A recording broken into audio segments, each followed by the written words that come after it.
happened in Venezuela over the weekend and what happens now. White House Deputy Chief of Staff for Policy Stephen Miller joins us now. Stephen, thanks so much for joining us. So a source briefed on the Venezuelan operation told me that a handful of American troops sustained bullet and shrapnel wounds, but none are life-threatening. Can you share with us how serious any injuries to American service members might be, and also any information you can tell us about any Venezuelan civilian casualties? Yes, well, let me take the second part first, which is that the overwhelming share of casualties and fatalities that were inflicted were against the Cuban guard that had exerted control over the people of Venezuela. So many don't realize that for years, Maduro stayed in power through an illicit deal with Cuban communists to provide his security because he didn't trust his own people to keep him safe. That is how much he was hated inside of Venezuela. So what our special forces encountered when they did that daring midnight assault into Caracas were armed Cuban guards, and they sustained massive numbers of casualties. I can't give you an exact number. The numbers that you've seen in terms of the Cuban guards publicly reported are probably lower than the actual number that were killed. To your first question, no, none of the, at least as I've been briefed, none of the injuries are life-threatening. Everybody is stable, and it just underscores the remarkable skill, precision, courage, and capability of our special forces. And I wanted to set the table one more time for your audience. I'm sure you've talked about it at length already, but the United States of America launched an assault force into Venezuelan territory, which has sophisticated air defense systems, which has sophisticated surveillance systems, which has weaponry that they've received that can take out planes and helicopters from our foreign adversaries. They've been stockpiling for years in anticipation of the possibility of such an action. Maduro was staying in a military fortress. In other words, since the United States had started amassing this armada under President Trump's leadership and direction, he'd increasingly narrowed the scope of his own movement. He was sleeping in a fortress. And so we flew into Caracas. These special forces engaged in direct gunfire with elite Cuban guards, and every single kill was an enemy kill. So there were no civilian casualties? Well, I didn't see any reports of any civilian casualties. But my point is that in this raging gunfire battle that took place, the point that I make to you is no Americans were killed. Because of the planning, skill, and preparation, the enemy sustained massive losses. Not one of our assets was lost, not one of our people was lost. So let's talk about what next. Delcy Rodriguez was formally sworn as Venezuela's acting president this afternoon. She was the vice president. She described the U.S. intervention as, quote, without a doubt, Zionist in character, unquote. Is acting President Rodriguez someone that the U.S. can work with? So the acting president put out a statement, I want to say, Jake, it was last night, pledging cooperation with the United States, pledging full and complete cooperation. But they also just passed a law saying that if you supported the operation, outlawing individuals or threatening with criminal penalties, individuals, if they supported the operation against Maduro. I think they did that today. Well, the good news there, Jake, is that nobody inside of Venezuela supported the operation, so it's a law without meaning or effect. Look, Jake, there's going to be some posturing that occurs when a nation has been so thoroughly defeated in this way. The United States of America, think about this, Jake. The United States of America has encircled this nation for months.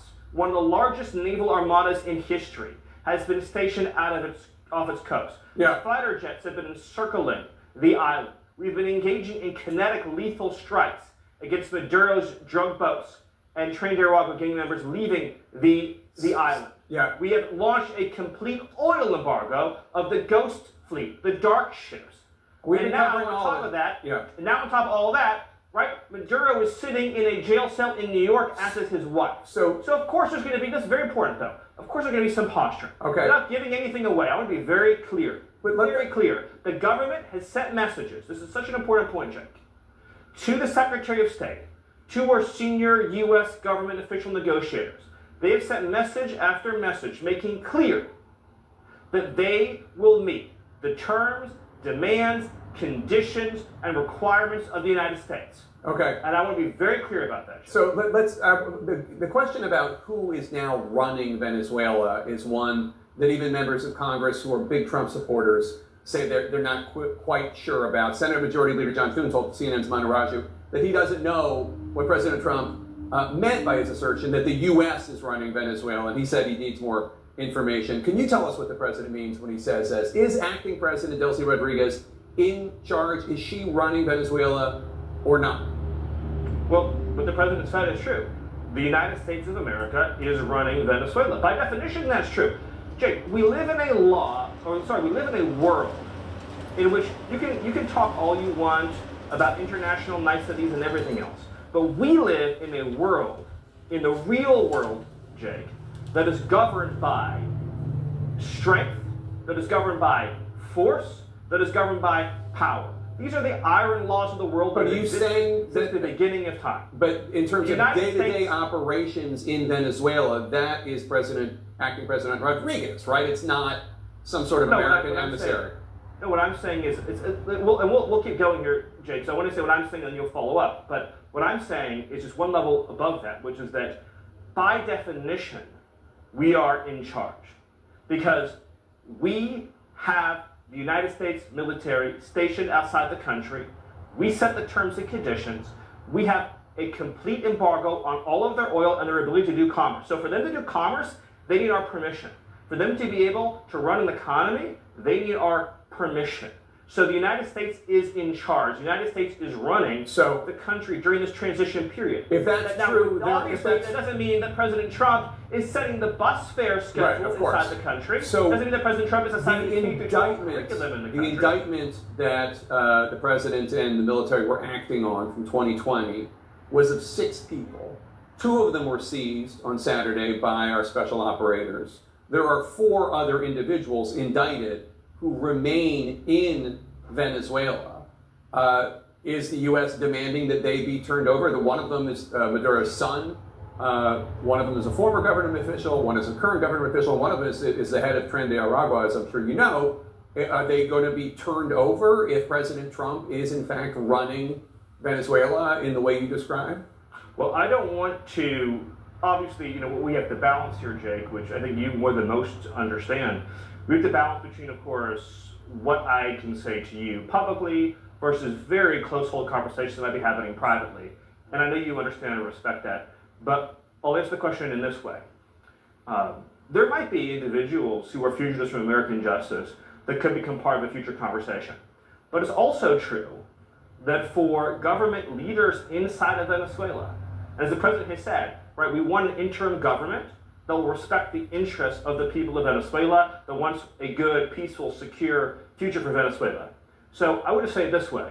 For those who may be indicted, the best choice they can possibly make is to be part of a constructive decision-making process for the future of Venezuela. The best decision they can make is to cooperate fully and completely with the United States to be part of building this brighter future for Venezuela during this interim period.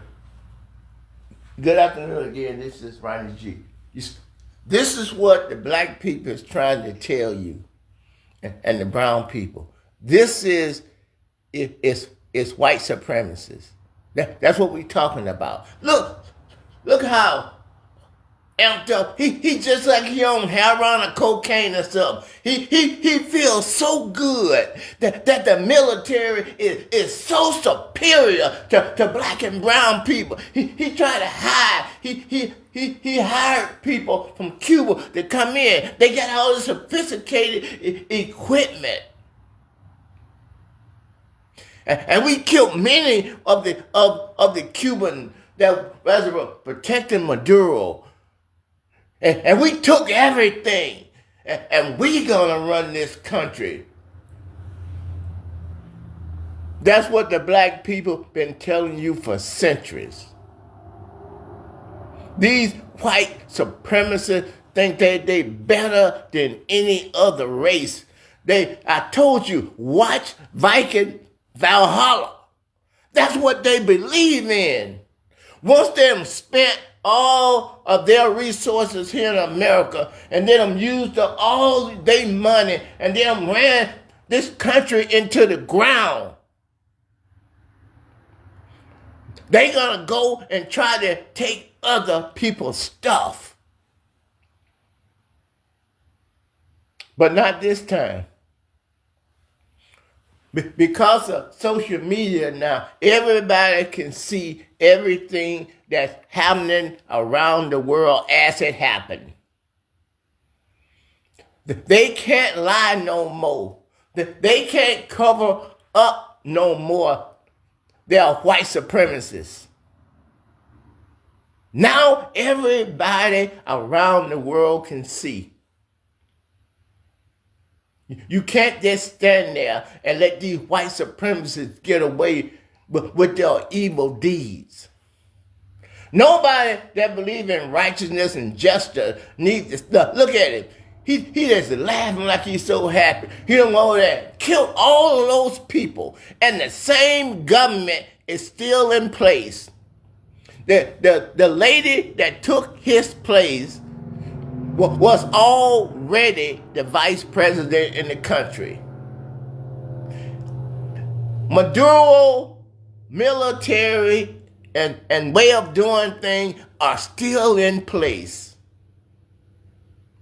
Trump just trying to get the Epstein file off the top story in the news. He ain't achieved nothing. He ain't did nothing.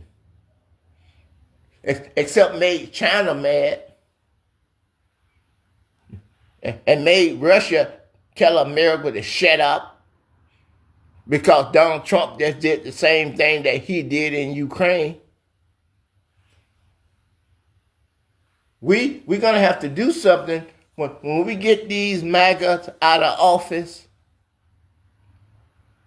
when we get our Constitution back on track. We can't do like we did in the Civil War. When we just let these prejudiced white people went on back home and paid them restitution for losing their slaves, which they didn't supposed to have in the first place. We can't let that happen again. Donald Trump them is not going to stop on their own. They done broke so many laws. So many people are going to prison. They're going to fight to the death.